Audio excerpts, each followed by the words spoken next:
എല്ലാവർക്കും പുതിയൊരു വീഡിയോയിലോട്ട് സ്വാഗതം. അപ്പം നമ്മളിന്ന് ചീര വറുത്തതാണ് ചെയ്യണത്. അടിപൊളി രുചിയിലുള്ള ഒരു റെസിപ്പിയാണ്. ചോറിനൊപ്പം ഇപ്പം നിങ്ങൾ ചപ്പാത്തിക്കൊക്കെ ഒപ്പം കഴിക്കാൻ പറ്റിയൊരു റെസിപ്പി. അതിനായിട്ട് ഞാനൊരു 1/2 കപ്പ് തേങ്ങയും 2 ചെറിയ ഉള്ളിയും ഒരു മണമുള്ള മുളകുമാണ് എടുത്തിട്ടുള്ളത്. മണമുള്ള മുളകിന് പകരമായിട്ട് പച്ചമുളക് എടുക്കാം, സാധാരണ പച്ചമുളക് എടുക്കാം, വറ്റൽമുളക് എടുക്കാം, അതൊക്കെ നിങ്ങളുടെ ചോയ്സാണ്.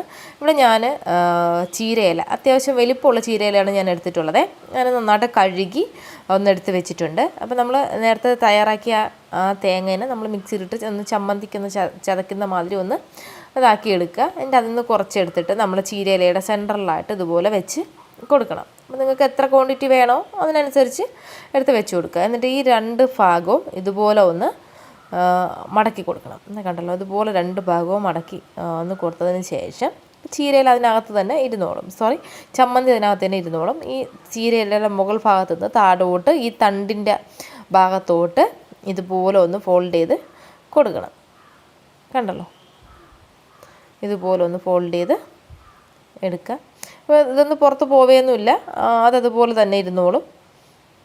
ചമ്മന്തി ഒന്നും പുറത്ത് പോകുന്ന ഫില്ലിങ്ങൊക്കെ അതുപോലെ തന്നെ ഇരുന്നോളും. ഞാനൊരു ഫ്രൈങ് പാൻ എടുത്തിട്ടുണ്ട്.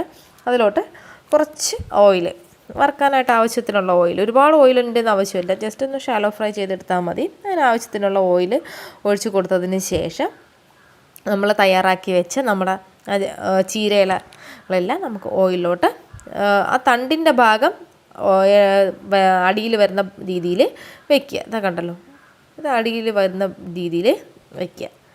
ഇതുപോലെ ഓരോന്നായിട്ട് ഫ്രൈ ചെയ്തെടുക്കുക. ഇനി നമുക്കിതിന് ഓരോന്നായിട്ട് തിരിച്ചിട്ട് കൊടുക്കാം. കണ്ടല്ലോ, നല്ലൊന്ന് മൂത്ത് നല്ല ക്രിസ്പി ആയിട്ട് വന്നിട്ടുണ്ട്. നല്ല ചൂട് ചോറിനോടൊപ്പം ഇത് കൂടെ കുഴച്ച് കഴിക്കാനായിട്ട് നല്ല സ്വാദാണ്. ഇപ്പോൾ കുട്ടികൾക്കൊക്കെ സ്കൂളിലൊക്കെ ടിഫിനിൽ നിങ്ങൾ ഭക്ഷണമൊക്കെ കൊടുത്തു വിടുമ്പോഴത്തേക്ക് ഇതുപോലെ ആക്കി കൊടുത്തു വിടാനായിട്ട് നോക്കുക.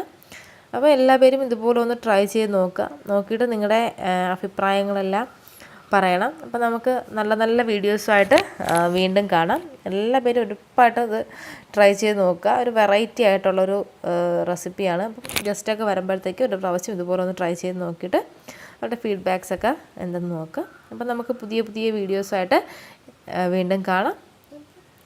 Thanks for watching Deep's kitchen. Thank you.